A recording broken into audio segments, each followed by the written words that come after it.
So, hello, friends and family. Ladies and gentlemen, dogs and cats. I am Jessica. I'm Jabril. And we are here because a lot of family and friends since the proposal have been asking, how did he do it? How did he propose? And all of that. So that kind of led us to want to explain it for everybody who was curious, and also it kind of gave me the idea to talk about how we met as well for those interested in it.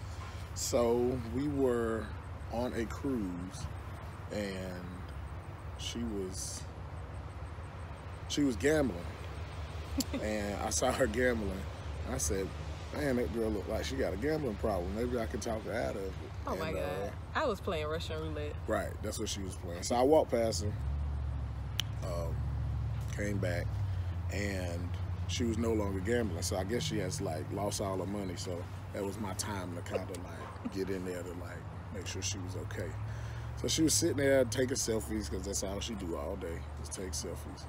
So I sat down beside her and I just was like, I didn't have no way of even, I had nothing to talk about, honestly, because I don't really speak to people in public like that, people that I don't know.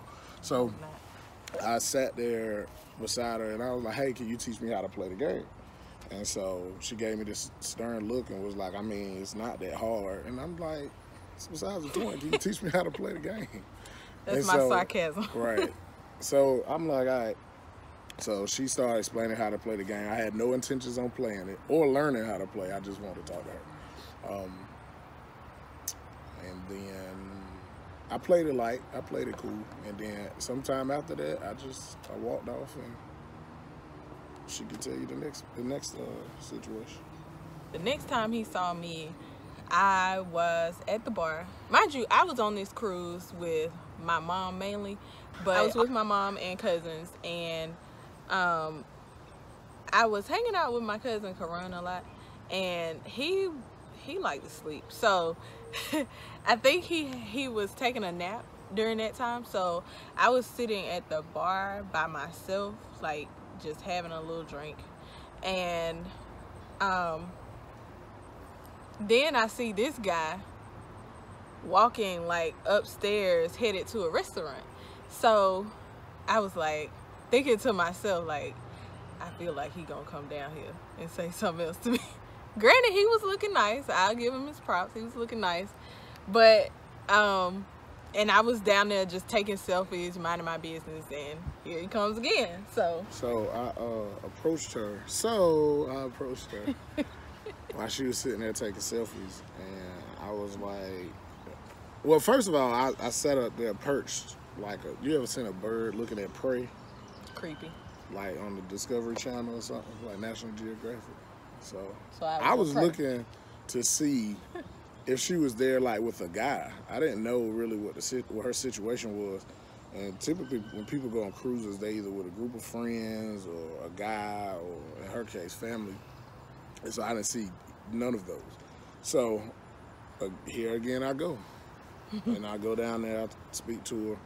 We get to talking, and I keep it light. Mind you, I've got to go to dinner anyway. So I see her, and we're talking, and then, you know, I keep it cordial, and I say, all right, well, I'll see you later, you know.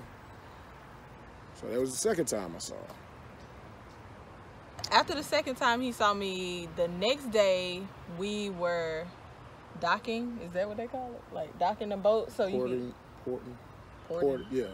docking, whatever.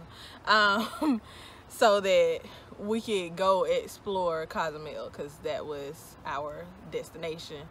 So me and my mom got off. We didn't really have a plan,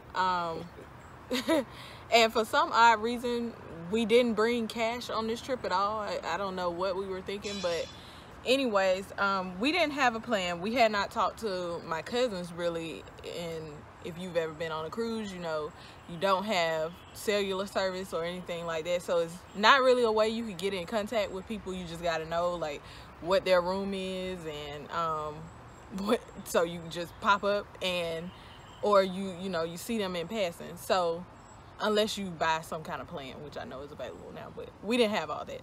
So my mom and I, we just got ready that morning and we just went out on our own. So you go through the town where you could buy alcohol or little shops and stuff, and then we got to this area where we could catch a taxi to go to the beaches.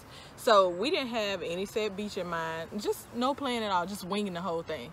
So we get to the taxis, we take a taxi, they take us to the beach. There were different sections of the beach, so they had it like blocked off, so you basically had to pay to be in one area, and you couldn't really, they give you a wristband, so you couldn't go from like beach to beach to beach or section to section, which was kind of weird to me. But so we finally found a beach that we were just gonna hang out at. We're sitting out in front of the ocean, just sitting there lounging. We ordered some food, and then I see this guy walking towards us. So first of all, I wasn't stalking her. That's not how that happened. So how I ended up getting off of the boat, I was actually with some classmates, and we were supposed to be eating breakfast, but I was like one of the last ones to get ready, and so the majority of them were female. So they were eating breakfast, and I told them to come get me when they was, come get me or something like that. I don't remember, but I went up there where they were eating breakfast at. I ain't see them. I didn't even know how to get off of the boat to get on land.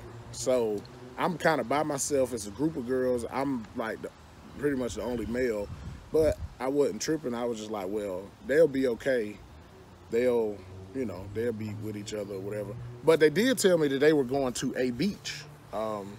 Or going to the beach when they got to Mexico, and I said, all right, well, I'll just go to a beach and I see them and we'll link up and do whatever. Well, little did I know, it's like 22 beaches in Cozumel or Mexico or 20 or something like that. So when I finally figured out how to get off of the boat, I went across the street through the little shop where she was talking about. I went across the street and then guys were pulling me to the side trying to get me to rent scooters and sell me cigars and other things. And so they was like $80, $100 and all that, and I was like, nah, I'm cool. So I walked up the block. I ended up getting a scooter for $20. So of course, I'm kind of spontaneous, so I said, well, I'm gonna just explore the city on my own. I got a scooter, so it worked out in my favor. So I started riding, I want to say south. We're just going to say south. So I started riding the scooter south, and about 15 minutes into the ride, I get a little hungry. Because I didn't get breakfast that morning, so I get a little hungry. So I'm going. This guy, he flags me down and say, hey, listen, this is a private beach. If you want to come in here, you get a voucher, a food voucher. We got shops. We got, different things, attractions. So I'm like, all right, whatever. I just ready to eat at this point. So we go inside, and I pay like the little money, which I got back in the voucher. And then I get something to eat. I look down the beach, and I see this young lady and her mom. And I'm thinking, like, what is the likelihood out of 22 beaches that we'll end up on the same beach? So as I'm smoking my cigar and I'm eating my food, I know where I'm going after I get done with these two things. So I rolled up onto y'all. I got back to it. And so, I sat there, and she was sitting with her mom. We get to talking. And I was trying to get her to walk with me, but she was like, nah. I'm like, come here. And she like, nah. Because she's sitting with her mama, so I really can't kick game like I want to, but I thought you didn't speak game like that. I don't, but about the third time, it was time. It was, you know what I'm saying? We had to get, you know what I'm saying? By the third time, it was time to kick that, you know what I'm saying? But anywho, so she don't walk, and then I guess she got tired of sitting there. So then she said, Mom, I'm about to go walk down here or do whatever. And I'm like, well, do you mind if I walk with you? And she was like, yeah, that's fine. But really, she just wanted me to take her pictures for her. She had, like, she just needed somebody to take her pictures. She was tired of taking selfies. So that's pretty much what my role was. But that was my opportunity, y'all. I had about 30 steps to get it done. I had about 30 steps. And so I did get tired of just sitting at the beach. I wanted to explore more of Cozumel beyond just sitting on the beach and just looking at the water. Like I had already been feeling like wanting to do something other than just sit there. So I was like, well, I don't know this guy, but I'm gonna take a chance. And so I did get up and we walked around. We went in a little shop.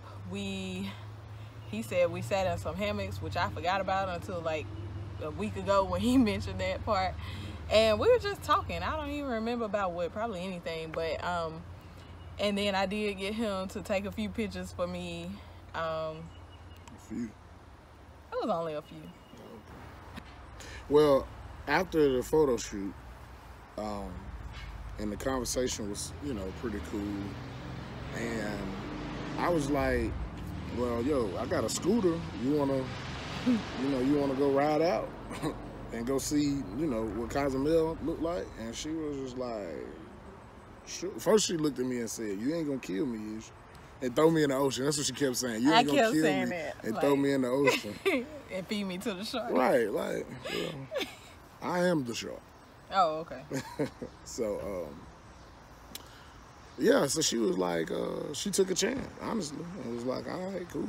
And so, you know, me, I don't know where I'm going. I got some little paper map that they gave me when, you know, when I first did it. But I will say that ride, like we took like the scenic route, and it was beautiful. Like it was actually like a gorgeous ride, and it did exactly what it was supposed to do. She got comfortable. We went to some restaurant in like the middle of the city or something, and we ordered like shots and food, shots of tequila to be exact. Don Julio. Don Julio, for sure. And like, let me tell you, it's one thing like when you home or wherever you from and you taking shots, you know, you like run up a little tab, $50, $70, whatever. Man, that bill came out. That thing was about $14. I said, bet. Really? It's like, bet, well, we can do that. It's Mexico. Yeah, so I dropped a little dub on him, feeling like a boss. Oh my God. Hit him with a little dub. And so, you know, she was lit by then, you know, and so it was time to take it on in. Time to roll out, because we did have a time to get back to the boat. So this is where it got a little shaky. So we were on the way back, and I had some music playing. We're not gonna leave out that part. Trap music. We had some Jeezy playing, because I'm a big Jeezy fan. So we were just, you know, just vibing. We just riding. But then I remember my mom was like, yeah, since we have to be back at the boat, say 5 o'clock. I don't really remember the time specifically, but if it was 5, she was like, well, meet me back here at like 4. So, cause she stayed at the beach, of course. So, so it's like getting close to time when she said meet her back at the beach. And so we rode back to Jeezy, just vibing, you know, was feeling good. And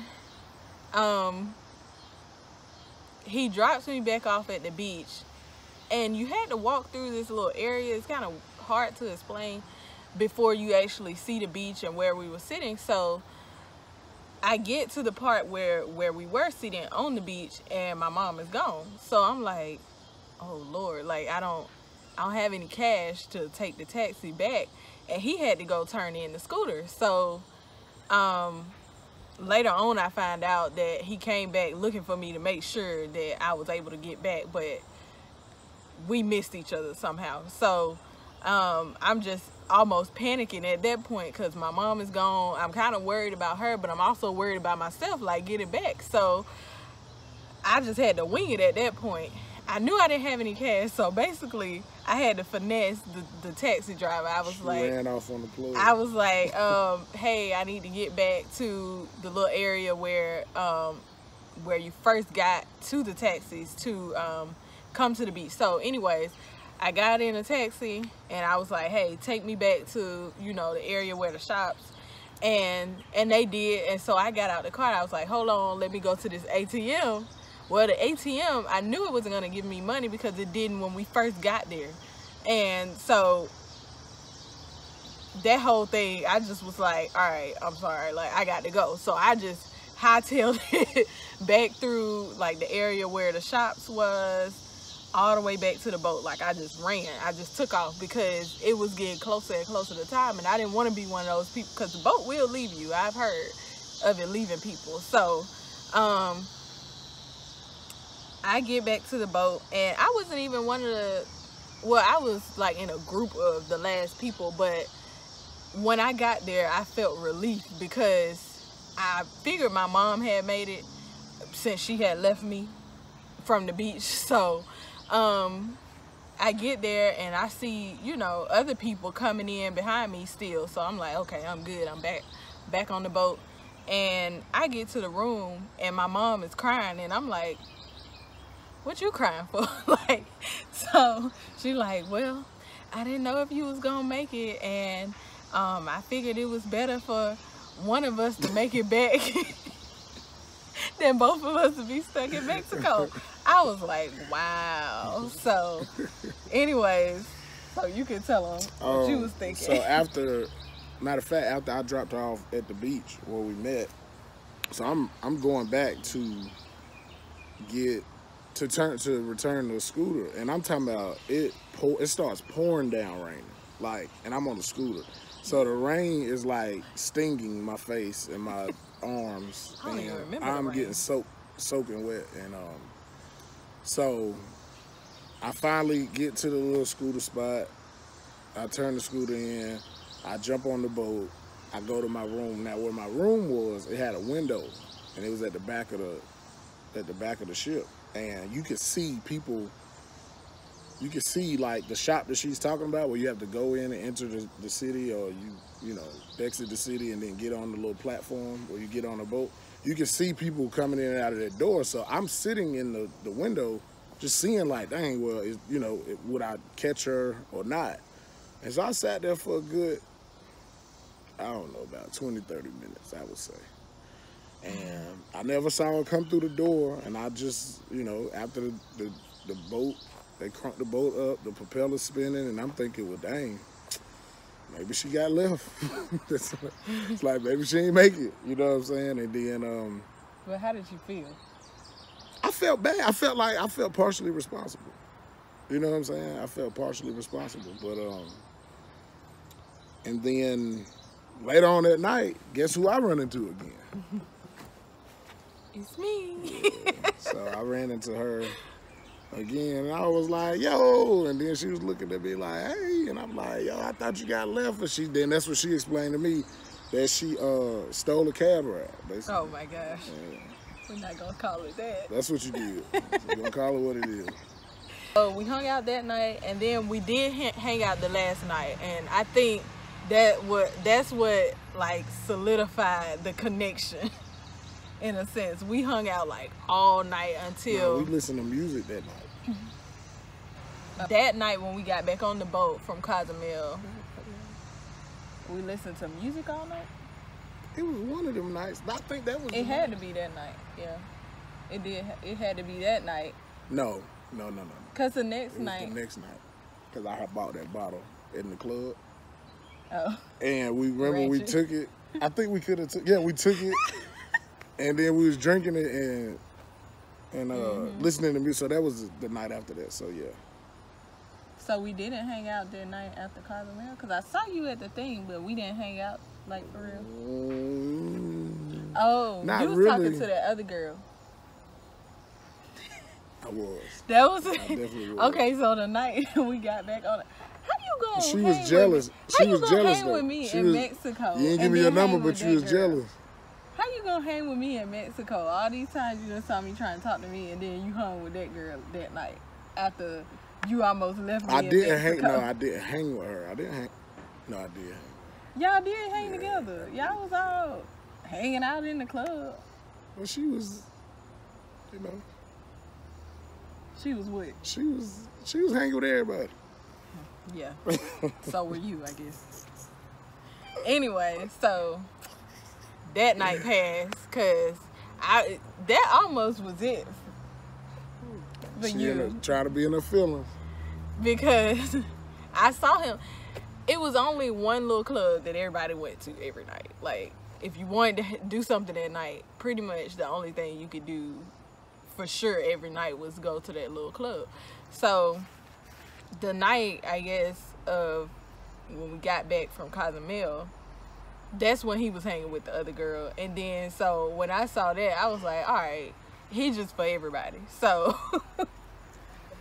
so I really wasn't. I don't even was done with him. Like, all right, we had a good time. That's good. So anyways, the next day, I don't think I saw you in the daytime. We didn't see each other in the daytime, did we? Now you invited me to that little thing.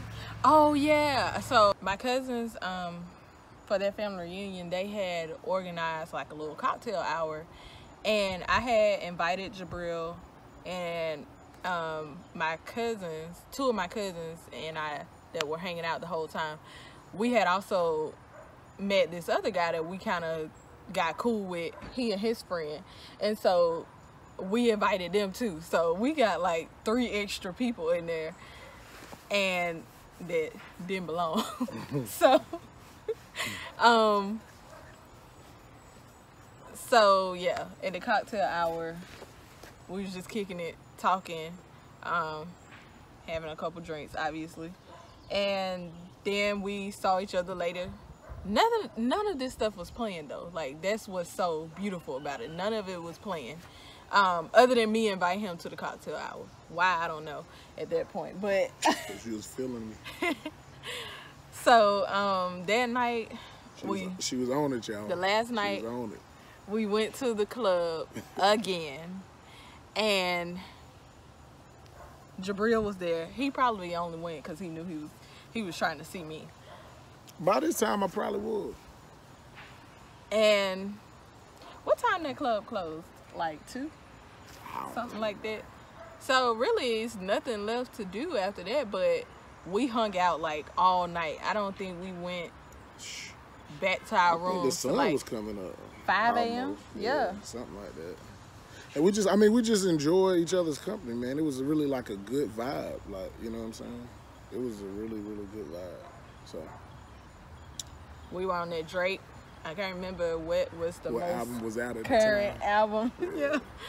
But I'm sure all of his friends know he's a huge Drake fan. No, I'm a Drake supporter.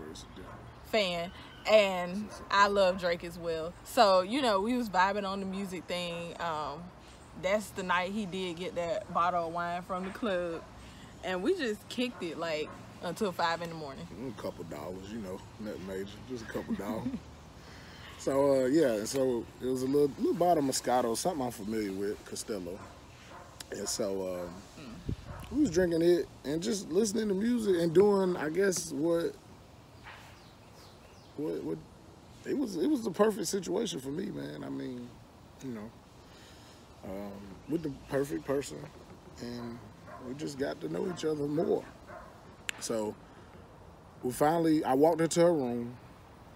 It was like really, really late. Like, wasn't nobody in the halls or nobody moving or nothing. Like, you know what I'm saying? So I finally walk into the room. I go to my room, go to sleep, wake up the next morning, and by this time it's like time to, what they call it, deboard. Yeah. Yeah. Get off of the boat, basically. Time to go home. Yeah, but they do breakfast, so you know, she still ain't gave me her number. And so I don't remember you asking for it. I mean, you supposed to offer it at this point. No. So we get our luggage, and you walking around the boat with your luggage, and you do your breakfast thing because, you know, you gotta exit the boat at like by floor or something like that, or by Yeah. section, something like that.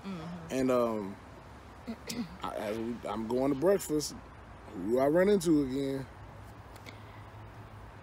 I did not. I was, part of me, for a few reasons, was hoping that I didn't see him that morning. Like, I was like, all right, we had a good time, but this is it. Like, you know, if I don't see him, that's cool.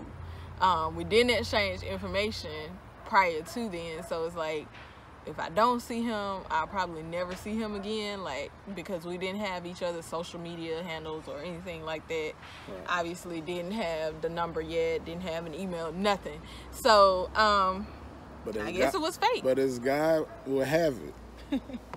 He put us in the same place at the same time, once again. So this had to been like the maybe 5th time. And first, and you would think that the boat was small, based on like as many times we ran into each other. It was people I was on the boat with that I ain't run into as much as I ran into her. Like, so that to me was like kind of astronomical in a sense. So yeah, we sat, we ate breakfast. We continued to talk about other, the same stuff we had been talking about. And she would not give me her number. I don't know what was wrong with this girl. I thought I gave it to you at You that gave point. it, no, you gave At it to breakfast. me. No, you gave it to me. No, you might have did give me it, bro. Maybe because, I mean, I felt, Okay, but I felt trapped at that Right. point. Well, even when she finally gave me the number, but being the gentleman that I am, I still like, I'm talking about we out on the curb where you like get cabs and stuff to go to your cars and all that. And I'm still kind of hanging with her. And she gave me her number. And I think when I got to my car, I texted her and was like, all right, enjoy your ride back to Alabama. And she said, I think she said thank you or something like that. And at that point, I knew I had the right number at least. And